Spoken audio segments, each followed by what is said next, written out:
You're good to proceed, Mr. Chair. Thank you, Rob. I'll call the meeting to order. Any declaration of interest, you can clear anytime you see fit during the meeting.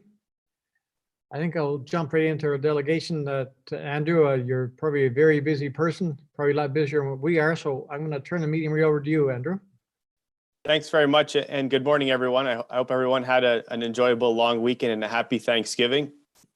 I'm going to share my screen here, and I'd kindly ask if you can just confirm it should be a full screen on your end that you're able to, that you see it? Okay, Yep. Fantastic. So I have a brief update just further to our previous update during the month of August in terms of what our activities have focused on and what the next steps will be for the project moving ahead. And so some of the key decisions I want to summarize this morning are the three decisions you see over here. So the first one was the approval to proceed with the request for proposals for a prime consultant. This process is still underway right now. The RFP officially closed last week, and the team are currently reviewing the results and submissions. And our next update with the task force will be with a recommendation to award to a prime. So that will be upcoming over the next few weeks. We've also made a decision, or excuse me, we have adjusted based on the decision by council to revise the scope of work, where we originally anticipated this to include both Rockwood Terrace as well as Grey Gables. We have subsequently made an adjustment so that the prime consultant scope of work focuses exclusively on Rockwood Terrace. Notwithstanding that decision, there would certainly be an opportunity down the line if there is different direction provided to look at amending that scope. But for the time being, the fixed scope and the fixed price that has been requested from the prime consultant has been exclusively for Rockwood Terrace. And the third portion was to add to their scope of services some additional work to develop a conceptual master plan, or what we're saying up to one additional option in terms of how the campus of care could be configured on the site. So of course, there is one concept that has already been developed by SHS in Salter-Pilon that has the long-term care home located on the south end of the site. And so we have asked for up to one additional option just to make sure we can ascertain or are comfortable with the different options that may be available on the site for the purpose of review, approval, and then proceeding with the long-term care portion. In terms of overall schedule, I want to bring your attention to, I'll say the last milestone, which is the first resident date. Right now is we're forecasting in July 2025. And there are a couple of changes from the last schedule that I would have presented. So those are the main things I'd like to talk through with you today. Just in terms of the legend and the color code over here, on top where you see H1 and H2, that's the first half and the second half for each of the years. And then any progress that has occurred is shown in green, and anything forecasted or that's ongoing is shown in blue. And so the two main items that have revised this timeline, if I can say that, has been, you'll see in the initiation and planning stage, there was a gap where we started preparing the documents and we were waiting for confirmation or direction from county to move forward with the request for proposals. So that's what you see as the gap between the green and the blue. That has been on the critical path, as I had indicated previously. So that obviously has an impact on the overall time frame, but not necessarily on any upfront costs by the project team, as it was for all purposes a pencil down period. And nevertheless, it does have an impact on the first resident date. So that's one contributing factor. The second piece I wanted to mention is just over the design development period, that additional work that we have requested in developing the conceptual master plan and the time for review and approval are the two factors right now that have led to a slight adjustment of the first resident date. So in terms of a project schedule, still in line with the ministry requirements of having this project complete and up and running in 2025. But I did want to comment on this, as it does represent a slight variation from the last update that was presented in August. In terms of the timeline, and now just going into a little bit more details about the prime consultant and where we are at, the activities that are highlighted in green are essentially activities that have been completed. If I go to the third one, the issue, the request for proposals, managed questions and answers, and issuing addenda, that was complete as of last Thursday afternoon when the RFP closed. So the work we have ahead is reviewing the submission. So we'll be doing that with a team from Colliers as well as an internal team from Grey County. We have an interview date that is set for October 25th with the shortlisted proponents. We will then have a chance to complete the evaluation and bring a recommendation memo to the task force in early November and November 4th. That would then support council approval of a decision by November 12th and a kickoff meeting with the successful proponent on November 15th. So all of these dates over here, other than the internal dates, have been shared with the prime consultant as part of the RFP process. So they are aware that the interviews would be on October 25th. So that date has been blocked by members from Colliers, the county, and the prime consultant proponents, as well as the kickoff date on November 15th, as we've been very clear that there's a lot of work. We need to hit the ground running, so to speak, with the design team and want to gain some momentum prior to the Christmas holidays. So these are dates that are part of the contract and that that we have planned for and booked. So we're very confident we'll be able to hit those dates. Andrew, are you able to comment on what the interest was on the proposals coming in? Was there much? Yeah. Well, my preference would be not to comment on this process unless Kim feels otherwise. I can say that there's more than one, but other than that, I'd like to just go through the process and not provide any other information, as this is public and we're still going through the process. Okay, that's fair. So that summarizes the brief update that I want to share with you today. And I'd be happy to answer any questions that you may have. Thank you, Andrew. Any comments from committee members? Madam CEO, any comments? Oh. No, I appreciate Andrew being here this morning. He's supposed to be on vacation this week. So in the time-honored great tradition, we'll bring people in to do things. And thank you so much. I think that the RFP process, I think from our perspective, worked really well.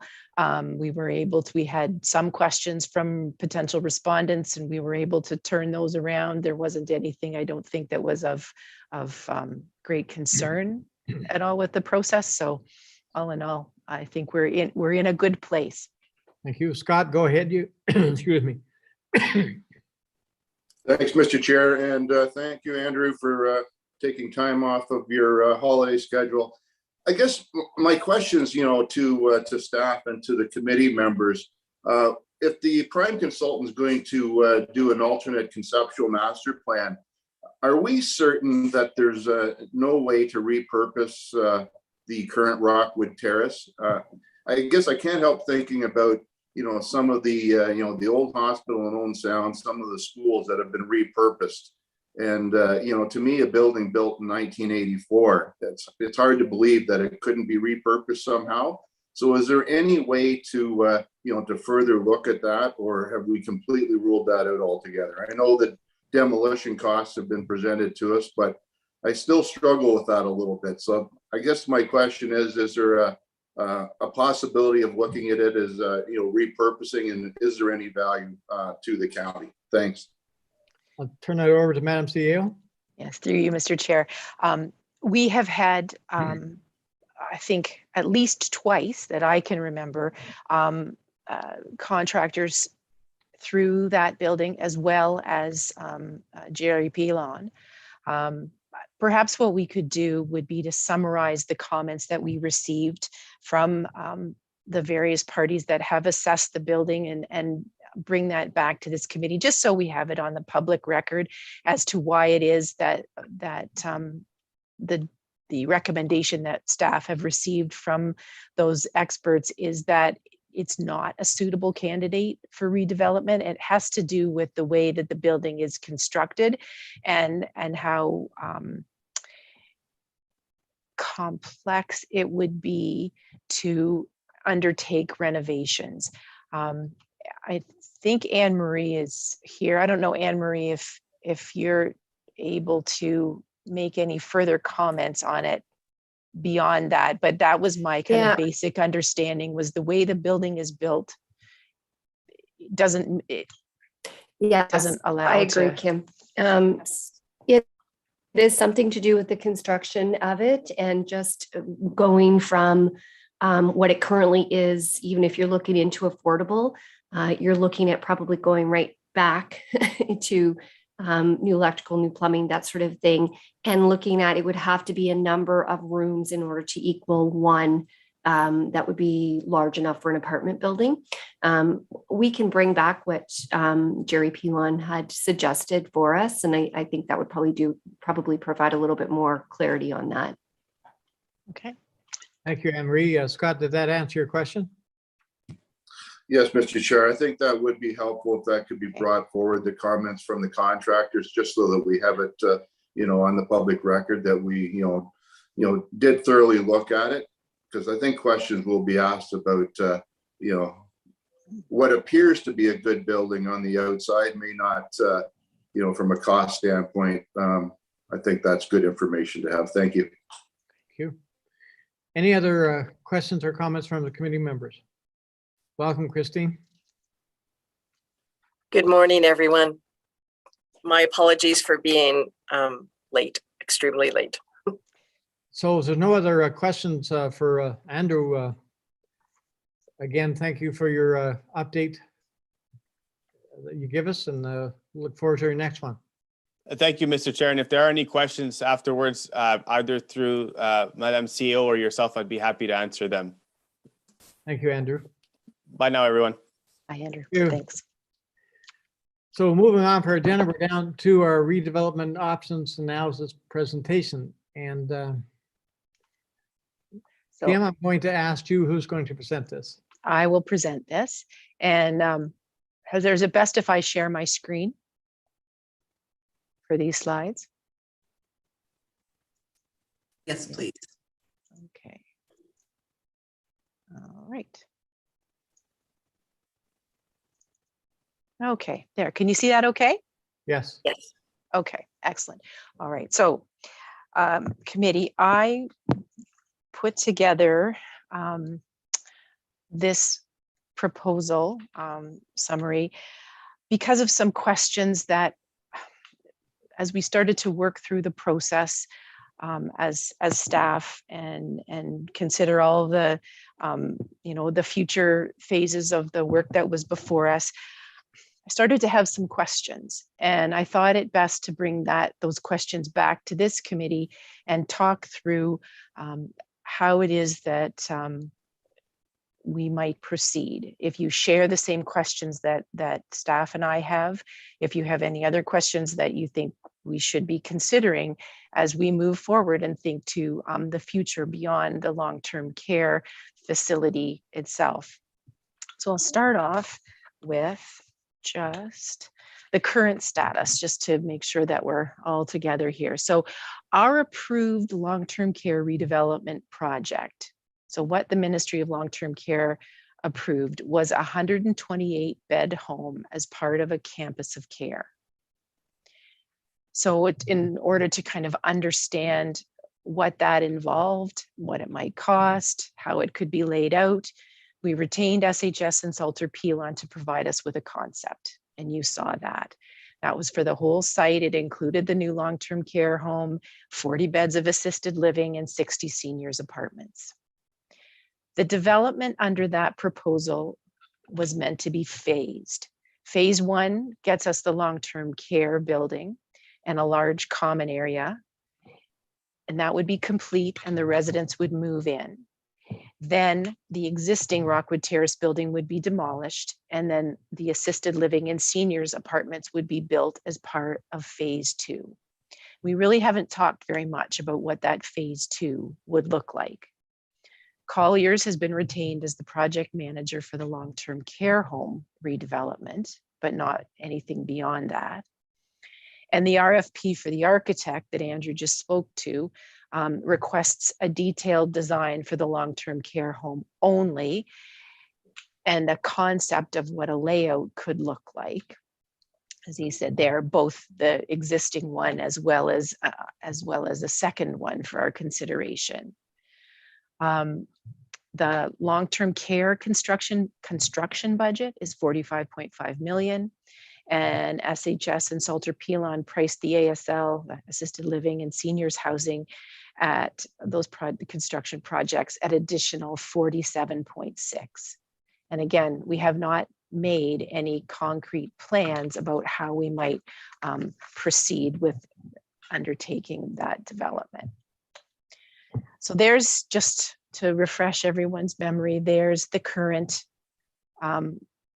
proposed design that SHS and Salter Pilon gave to us. I don't know if I can use my pen. Is that picking up? Maybe not. No, I can't. So across the top of the screen, you see Sadler Street. This is Rock Street that goes down the right side, and this is South Street down at the bottom. You've got your long-term care home is down close to South Street. Your common area, large common area there of 20,000 square feet. And then above that, and this is where you get to the closer to where the existing Rockwood Terrace is, the assisted living and the seniors apartments. So what don't we know? What's the best way to complete the entire campus of care? Is the phased approach that we're kind of tentatively involved in right now, is that the most cost-effective and efficient way to undertake the whole project? Are there construction planning benefits, or construction or site planning benefits, I should say, to doing all of the construction at one time?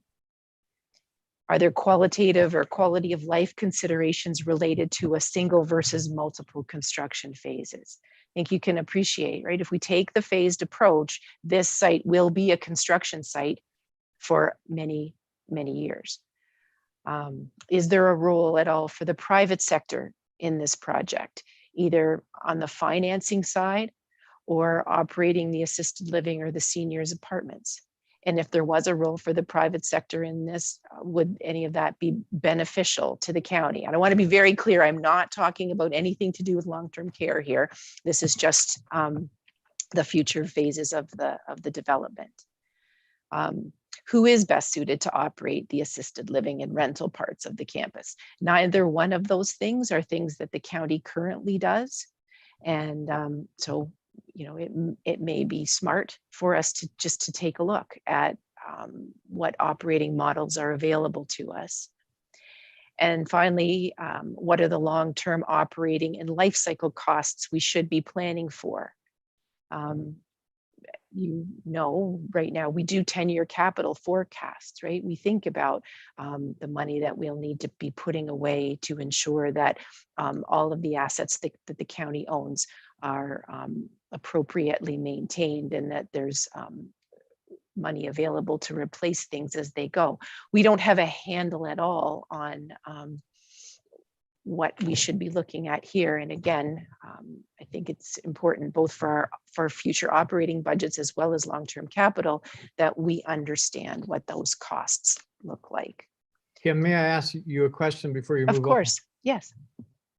The first thought that came into my mind is these are all great questions, but one concern I have is on the overall complex, the campus of care, servicing for this major complex when it's start to finish.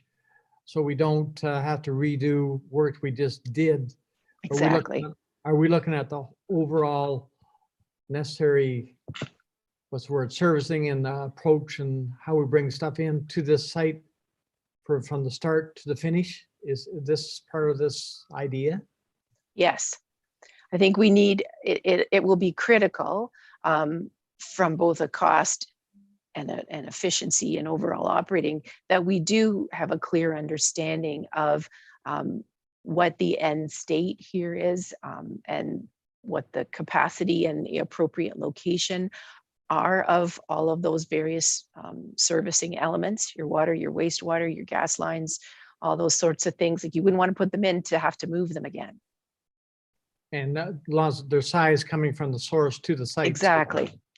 And the other Yes. question we had, the first, we got the first concept of what this proposal would look like, the overall council care. Since we're moving forward with this, are we still confident that this first proposal idea is correct? Or are we going to expand on or look at different various ways for the whole site, or what's your thoughts? Well, these are some of the very similar questions to the ones we started to ask ourselves. And, you know, should we be looking at other options?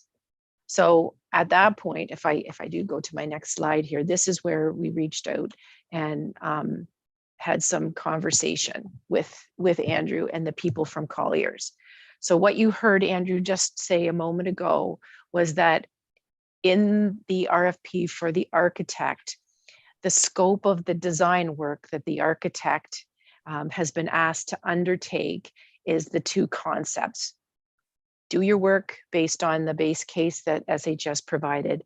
Do a second concept that locates the campus of care north of South Street and west of Rock Street, but put it all in that space so that the whole thing can be built in that footprint without needing to demolish the existing Rockwood Terrace.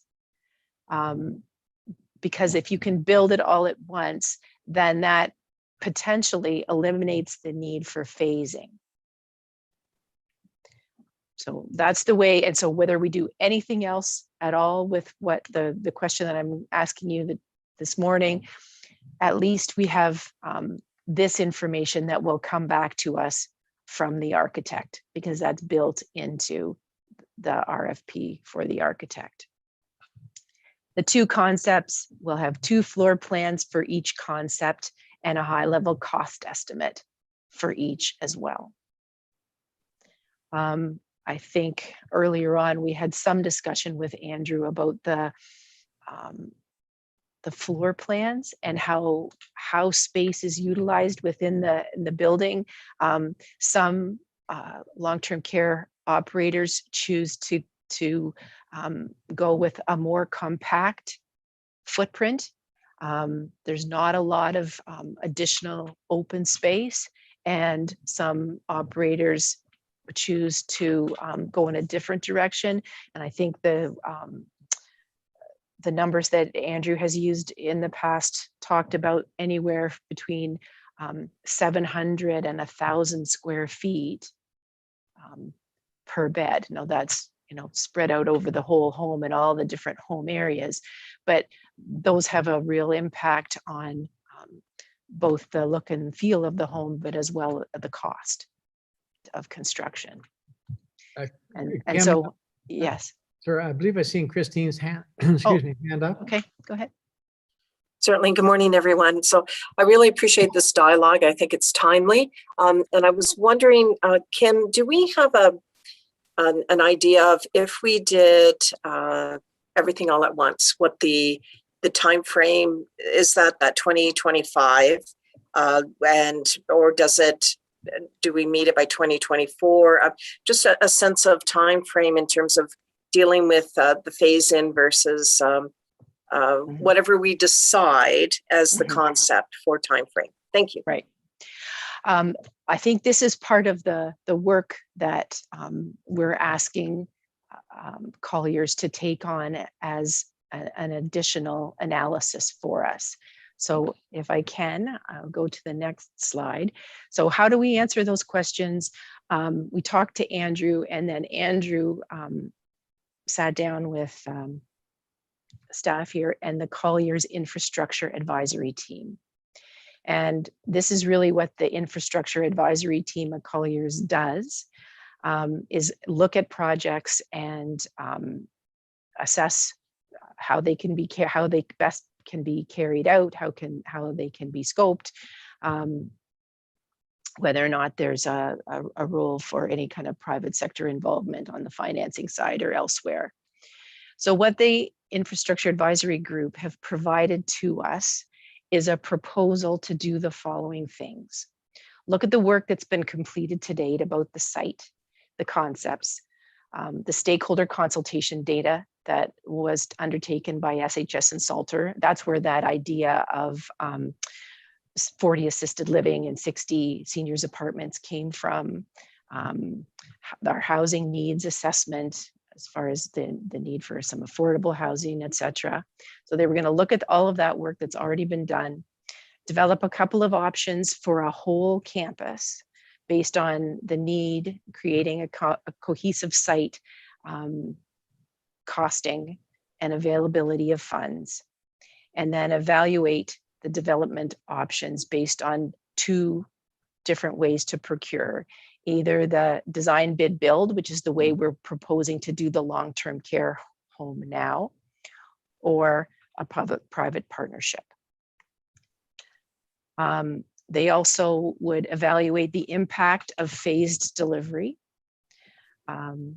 So the total project completed all at once versus in phasing, the cost differentials for one build versus phasing, what happens to your price as you go out into the future. If you are phasing and you're planning on undertaking work that's several years into the future, how do you get a handle on what's that likely to cost? So they'll give us a sense of that, and also talk about economies of scale, right? If you are doing it at one time, you have one mobilization, a number of things would only be done one time as part of the project. They would go out to market and talk to the larger entities that might be interested in either a single or phased approach, understand what the industry feels are challenges and opportunities, talk about risk transfer opportunities, public to private, or talk about this sort of thing. What we're talking about here is having the private sector potentially build some or all of this. And then, so they're upfronting all of the money, and then the county is leasing the buildings themselves back from the private sector. And, you know, given the amount of activity in the market right now, is there an appetite to undertake this project and get it done in a timely way? So they talk about potential funding sources, review and analyze the facility operating and life cycle costs, complete that qualitative and quantitative analysis about the things that we would need to be concerned of with regard to a single building versus multiple, and what the impact might be on the long-term care residents or other people living on the site, and then prepare and present a report. So Colliers can complete this information for us. They have put together a team, and you have the proposal in your package over the next 4 months, and come back to us with, I think, a pretty fulsome analysis to help us make some more decisions. And this would be an add-on, a change order to the existing Colliers contract, and the value of this work as they've proposed it is $75,000. So that would come from our redevelopment reserve. So Kim, sorry to interrupt. I'm finished. My overall thought of the concept of care is that if we piecemeal it, have one architect, for instance, for the long-term care homes, then another architect comes in to do another part of the phase and so on. Do we not need one key architect or person that's going to look at the overall complex to put it all together? This is what it's going to look like when it's done, instead of piecemealing as we go along. In other words, having so many different ideas, should we not have one person, whether it be an architect or Colliers or whoever, looks at the overall proposal? This is what the county would like to see when it's done. It's sort of piecemealing all over the place. You understand what I'm trying to say? I do. I think certainly the intent here is either through the work of the architect or through this, we're coming out of this process with one overall concept for the whole site.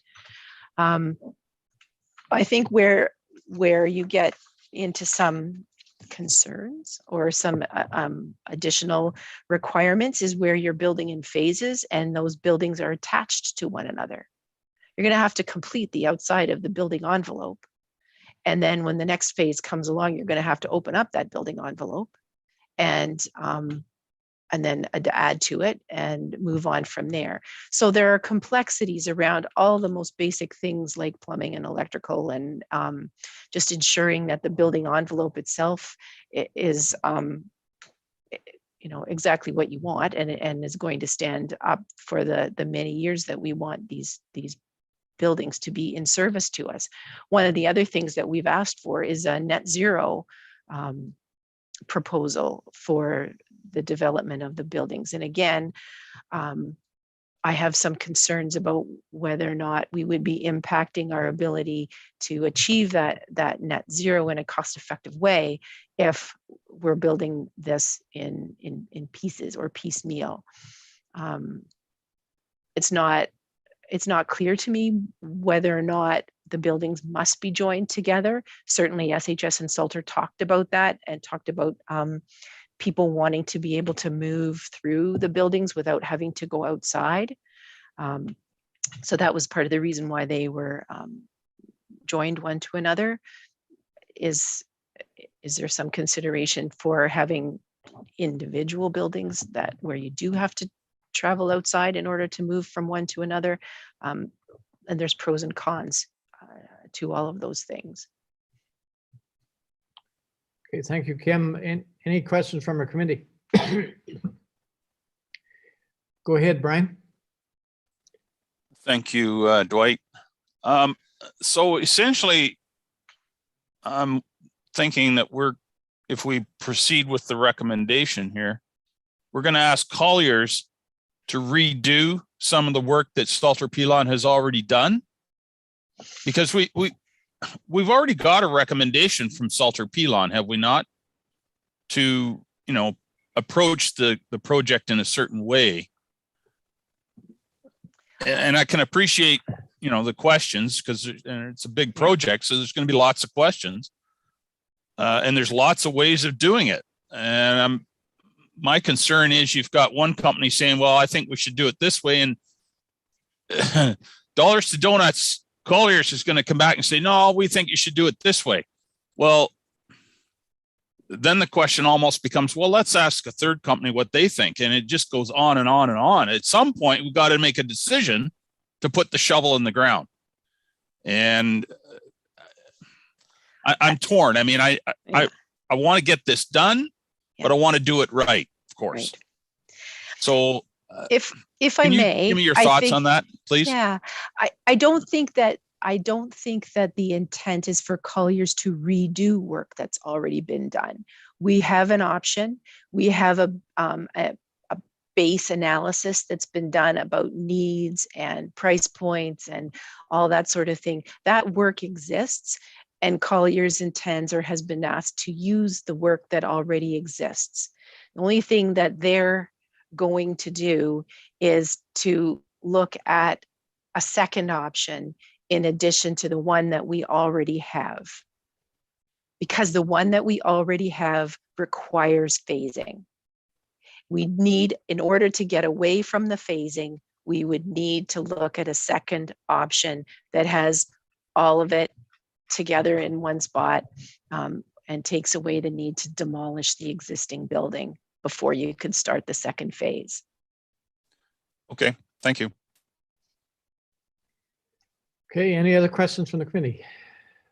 Go ahead, Scott. Thanks, Mr. Chair. Kim, certainly a lot of questions there, and I don't think any of us have the answers to all of them. But I can't help but think, can we not rely a little bit more on our neighbors in Simcoe who have already went through this experience? I'm not sure if the Penetang campus of care was phased in or whether it was all built at one time, but they've got the business case for it. I mean, it's big numbers here.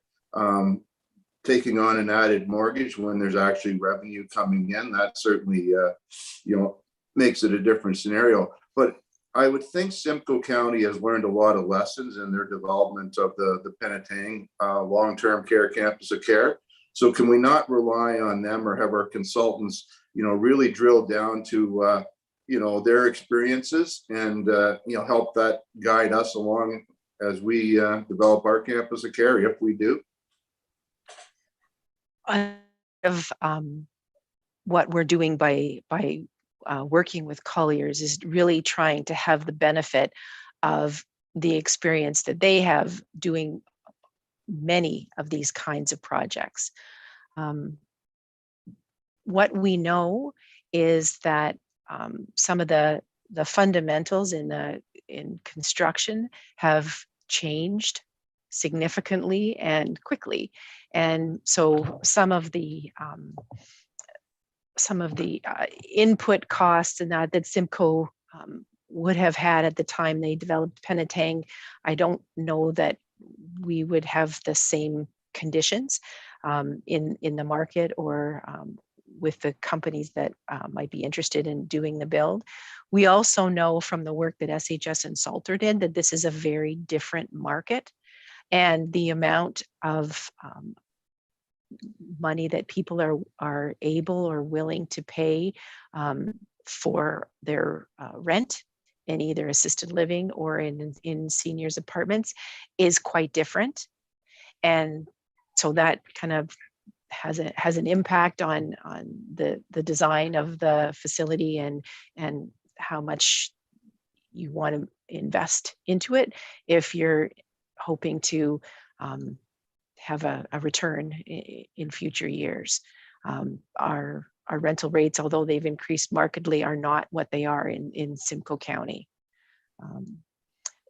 Again, we know that Simcoe started down a road with the way that the business model that they intended to use for that project. They tried it for a little while and then they had to change and brought everything in-house. So there's a lot of moving parts there. They originally had private sector contracts to operate portions of the site, and now that's all internal Simcoe County, like the restaurant and all that sort of thing. Like they're doing that all with their own staff. And I think that has an impact on the total cost of owning and operating a facility. So I don't at all disagree with you, Scott, that there are lots of learnings from Simcoe County, and I know that Jen Cornell has reached out to her colleague director at Simcoe again, just to looking for the kind of the most current update from them. So we wouldn't want to discount that, but there's some unique considerations perhaps here. The market is so different and the times are quite different. Thank you, Kim, for that. Scott, did I see you had a follow-up?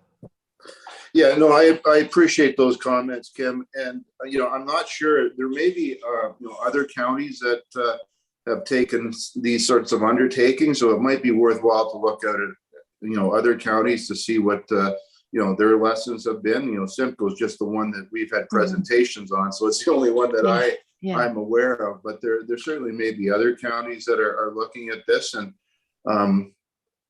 and I'm not sure of the market. I certainly know from experience that, it's about $4,000 a month, in Grey County for a retirement home bed. And I'm not sure what it is in Simcoe County. So thanks.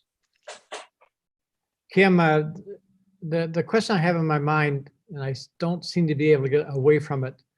Picture we're trying to make a great, big, wonderful portrait of a campus of care when it's done.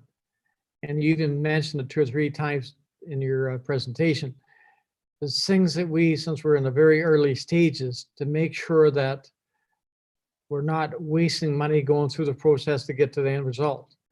And the big thing is, that's why I'm saying we need somebody, whether it be Colder or whatever, look at an overall complex housing here, long-term care there over the whole site, so that we I'm not saying we have to design the houses and so on right now, but we make a circle, that's where the house is going.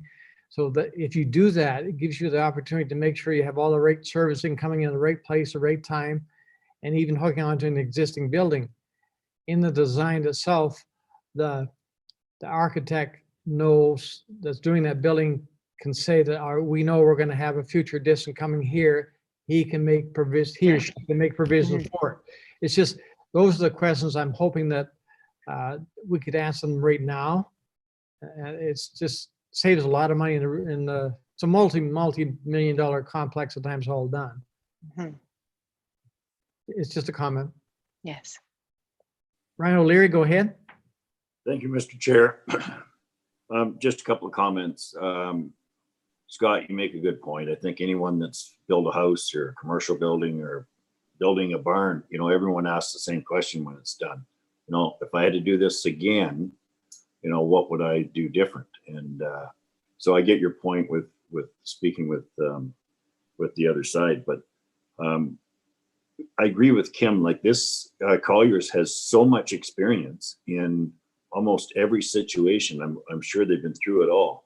And I don't think there's any question we'd save a ton of money by doing the entire project first and then tearing the building down at the end. There has to be a huge cost savings. We just need to know what that figure is to tell us whether it's worth the, you know, the risk of going that direction. So it certainly makes sense to me because, you know, like Kim said, you're going to build a new building and finish it. And then when you go to start the other one, you're going to undo what you've already done to carry on. And that part just doesn't make sense. So we need to find out the savings that we're going to pick up by doing the project all at once. Those are my comments. Thanks, Brian. Other comments? Mr. Chair, I see Warden Hicks and Councillor McQueen. Sorry, go ahead, Mr. Warden. Thank you, Mr. Chair. So at the risk of repeating everything that's been said, because I think we're hitting the nail on the head now, Councillor O'Leary, I think kind of quite right. I think this is me sort of speaking out loud or thinking out loud. We like the concept of a campus of care. And we have some sense of one option moving towards that sort of vision. One is phased. We're saying now, geez, there's another option potentially here, which is to do it all at once. And we would love to know from people who have expertise, what are the pros and cons of each, sort of a cost-benefit analysis. And cost in terms of real dollars, but I think cost in terms of time, and I would say sort of social impact, you know, what is the impact on people of doing it phased versus all at once. So I think that's really the question that if I'm misunderstanding it, that's the question that we're wrestling with, right? And we're saying we would love to have somebody, well, our consultant, help us to weigh in on that and make a good decision around that, so that we don't come back later on and say, geez, why didn't we ask that question? We could have, right? Had we only asked. The other piece, Mr. Chairman, here, I guess I had a question about what exactly net zero means, because I'm not sure that in my head I fully understand that. And I think with respect to our climate change action plan, are there some things that we could and should be doing with respect to the environment when we're looking at such a major development? You know, for example, I see quite a number of parking spaces that would be required there. Does it make sense for us to think about electrifying some of those parking spaces, perhaps simply run the infrastructure so that it can be easily completed at a later time? And does net zero also include considerations around the collection and handling and maybe repurposing of roof water and maybe other initiatives? Thank you. I'll let Randy speak to this a little bit. Randy's working directly with our climate change manager, and I know he has some thoughts. Go ahead, Randy. Yeah, for sure. Thank you. And thank you for those comments, Mr. Warden, and questions with respect to that. And that's partly why, as part of an addenda to the RFP, we included some net zero analysis just to so that we as staff, as well as this task force, are aware of what that could look like in terms of to be able to achieve net zero. And I think it's all the things that you've just mentioned that would have to be part of that analysis in terms of what options that would need to be explored to make sure that we're achieving that net zero. And speaking with our Linda Swanson, our new climate change manager, there's definitely some things right up front that can be incorporated into a new build that from a cost perspective may not cost a whole lot, but will help us to be able to achieve that net zero of that build rather than renovate after the fact. And so it's something that, recognizing that we're hopefully getting close to finalizing the actual climate change action plan. And one of the recommendations in there and actions is to consider any new builds that are going forward, being able to achieve that net zero status. And like I said, in speaking with our climate change manager, there's some things that we can incorporate right up front into the design and to the actual materials that are used that will help us to achieve that, rather than we're going to be potentially then paying more in the future to renovate to achieve that net zero after the fact. So that's why we want to incorporate some of that as part of the prime consultants work and analysis, is to look at that through that lens, so that we have that information and can bring that back to the task force and make the decisions on when we get to the actual build and construction phases. Thank you, Randy. Mr. Warden?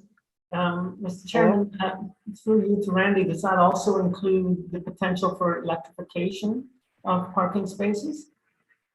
Yeah, I think it's part of it. It's looking at, like you said, do we need all those parking spaces? And is that something we have discussion with West Gray on in terms of how much parking do we actually need? Or is there a different surface type that we can consider that's still sturdy enough, but it's something that can be actually achieving net zero? Because when you actually pave a parking lot, that counts against you in terms of from a net zero perspective. So there are things that we can explore as part of that analysis. And I think at minimum, I think you're right that making sure that the infrastructure is there to at least put in some charging stations. But to me, that's where we're going. That's where the industry's going. Auto manufacturers have indicated that by a certain year, they're only going to be providing electric vehicles. So we need to make sure that our new parking facilities that we're preparing are able to accommodate that. And so that's something that will have to be considered with the prime consultant for sure. Thank you, Randy. Paul, go ahead. Thank you, Mr. Chair. A couple of comments.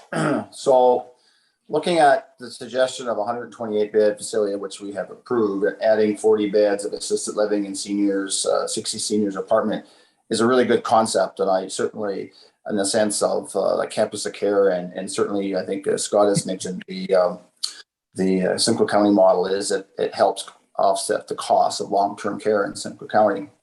My question is, Mr. Chair, we just made a decision last month with regards to the overall cost of our ability to borrow. And if you're going from 45 million plus another 47 million, are we not back to that same argument about our initial outlay of cost? And it just behooves me to think that we're a month later looking at that kind of cost again, where we went through that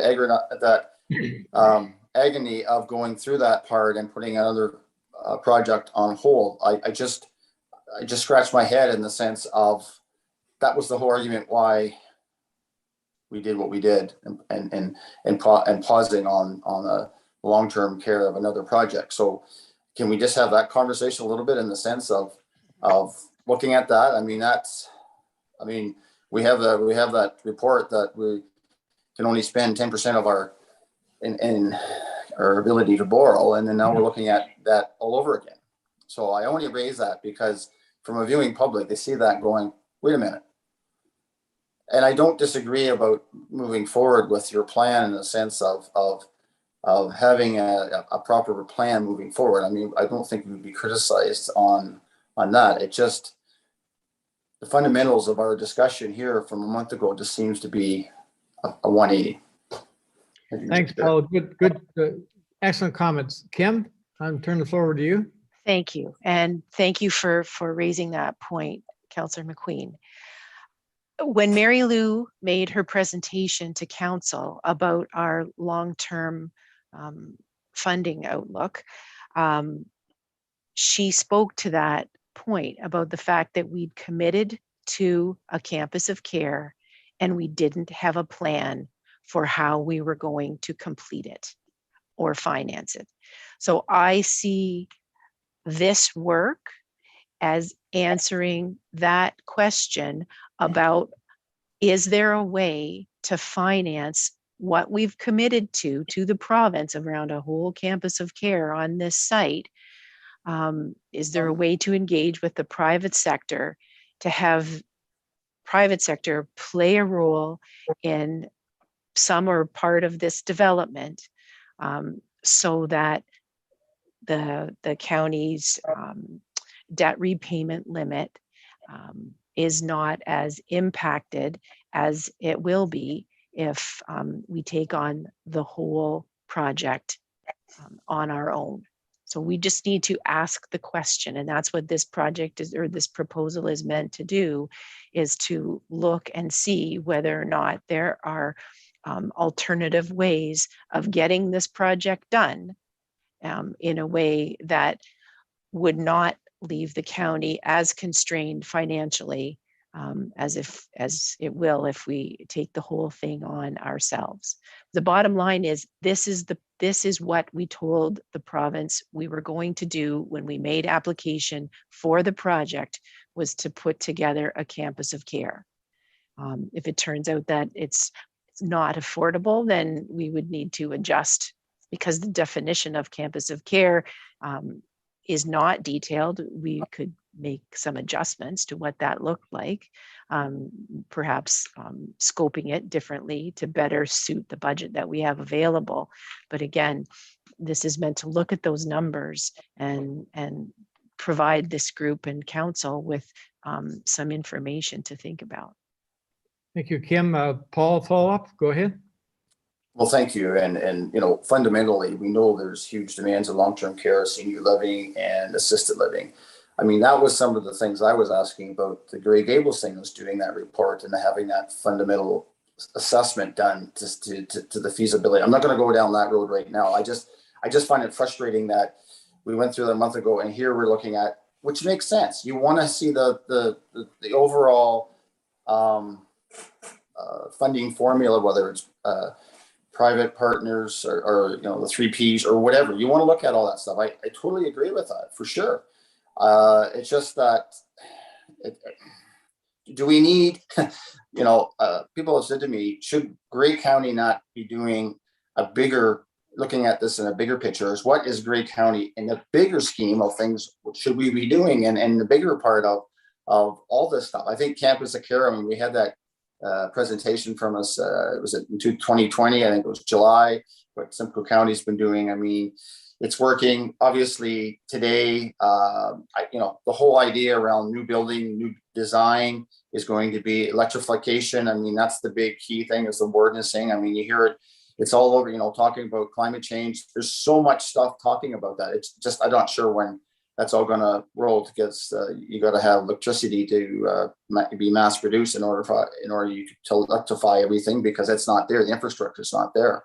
So, you know, there's a lot of discussion points here and all that point. But so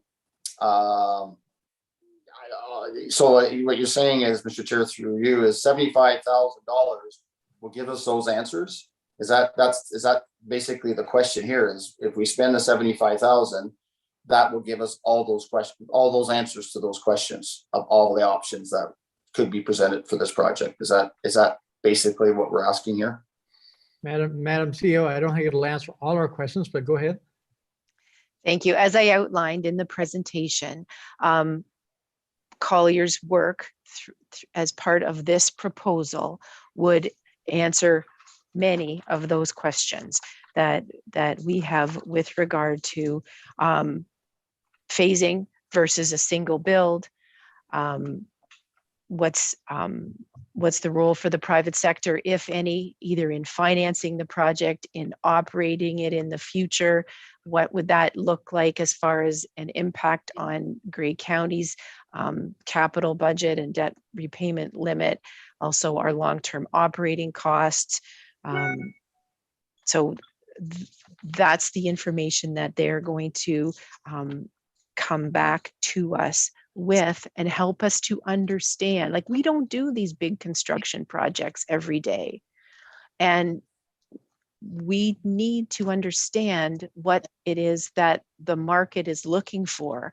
Where are we going to get, I mean, you can get anybody to do anything if you pay them enough money, but I don't think that that's the situation that we're in right now. We're trying to control our costs. At the same time, we're trying to develop a really excellent product. And I'm saying that given the lack of expertise and experience that we have as Grey County in undertaking that it would be wise to go out and get these questions answered by somebody who does this work every day. Thank you, Madam Theo. Before I go back to you, Paul, Madam Clerk, I guess I need some direction from you. How do we handle this change order of $75,000? Do we need to pass a motion by the committee, or? Yes, sir. Once the discussion has finished, I do have a resolution I'd be happy to read to the members. Cool, thank you. Paul, did you have a follow-up? Just an overall comment to say that, I mean, we as Grey County Council decided that we're going to cap ourselves at the 10% level, which I think for certain projects or capital, I think it's wrong. But I will say is 45 million for Rockwood Terrace and 47 million for assisted and senior living. I think the public's going to say senior assisted living or another long-term care. I think that's the thing that's going to come back to us, and I'll leave it at that. Thank you. Thank you for your comments, Paul. Do I see any other discussions? Scott, go ahead. No, Mr. Chair, I just wanted to say that I certainly support, spending this money to try and answer some of the questions, because they are a lot of valid questions. At the end of the day, I've been a strong supporter of a campus of care, primarily for the fact that I want to see, if one loved one is in long-term care, I'd like to see the other one have the availability of living close by. So whether that is a private, retirement home or whether it's a public one, there's lots of good retirement homes out there, and individuals buy based on that type of care they're getting. And in retirement homes, you can purchase the type of care that you want. So just having that availability to have loved ones near one another, that's what I want to see at the end of the day. And, I think the questions that Kim is posing to us are very pertinent, and $75,000 will help the committee answer those questions. Thanks. Thank you, Scott. Madam Clerk, I'll ask you to read that motion, put it on the floor, and if we want to have other discussion, we can after. Of course.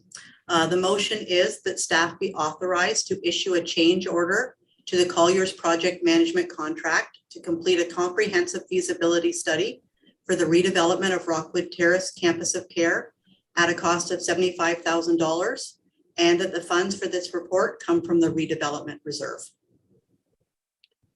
Thank you, Heather. Do I have someone to move to put on the floor, please? Moved by Brian O'Leary, second by Mr. Warden. Is there any other discussion on this motion before us? Before I ask for the vote on the motion, Madam Clerk, will be a recommendation going back to County Council for final approval? Yes, it will. The redevelopment minutes go directly to County Council, and those will go on the 28th. Okay, thank you. I will note, Mr. Chair, that Councillor Robinson doesn't appear to be with us back from her meeting yet, so she won't be voting on the matter. Okay. So there's no other discussion on the motion before us. Can All in favor of the motion before us? Throw of hands, I guess. The motion is carried. Thank you for putting that motion together for us, Heather. So I guess we'll move on to our next item. I've lost my screen.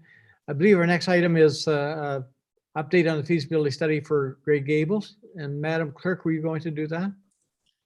Actually, Randy is going to do that. Sorry, Randy. See if I can get my Okay. screen back.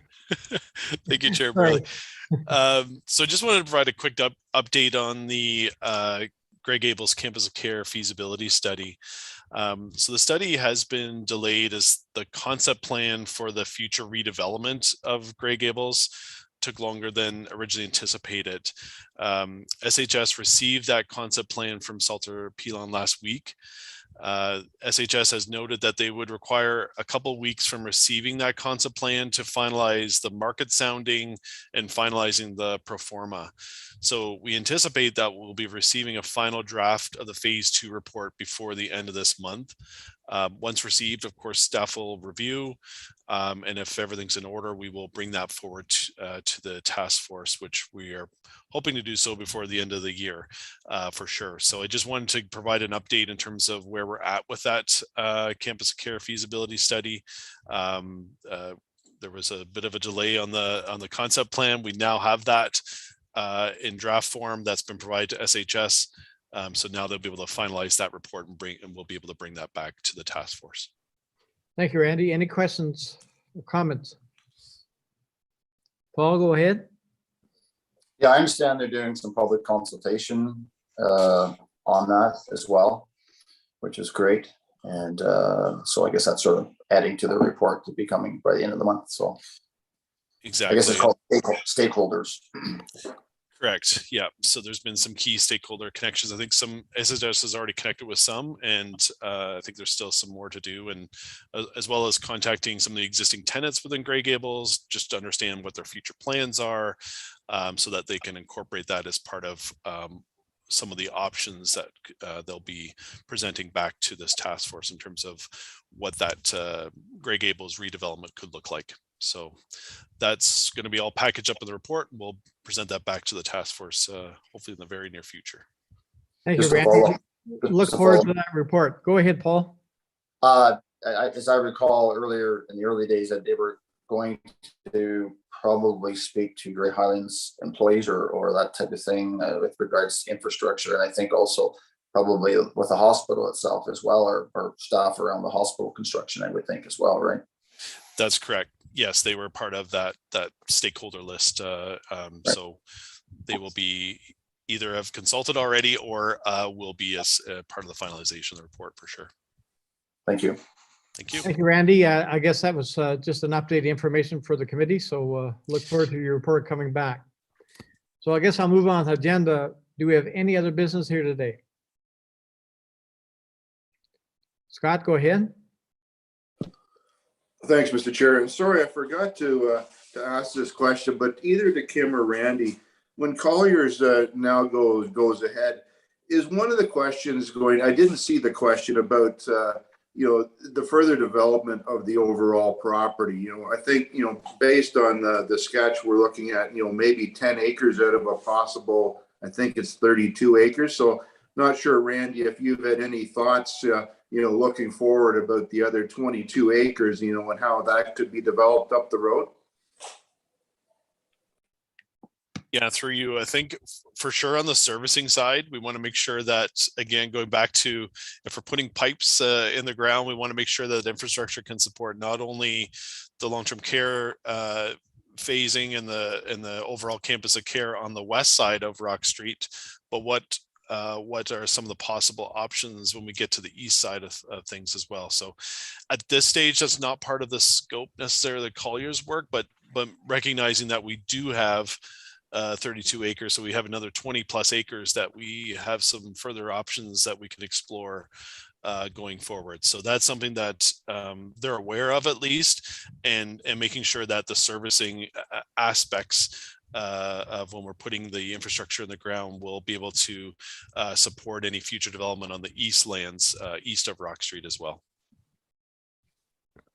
Thank you, Randy. Yeah, thanks, Randy, because, I mean, I'm not sure, what the county has in mind, but, 22 acres in a settlement area, if we got it to a draft subdivision, even standpoint would be a fair bit of value. So we probably should be starting to think about it at some point, but getting that servicing in would be important. Thanks. Thank you, Scott. Any other comments? Is there any other business? Seeing none, our next meeting is scheduled for November 4th, 9:30. So we've no other business here today. I need a motion to adjourn. Moved by Brian, moved by the Bryans. All in favor of adjournment? Thanks, everybody. Thank you. Thank you. Take care, all. Errol. See you Thursday.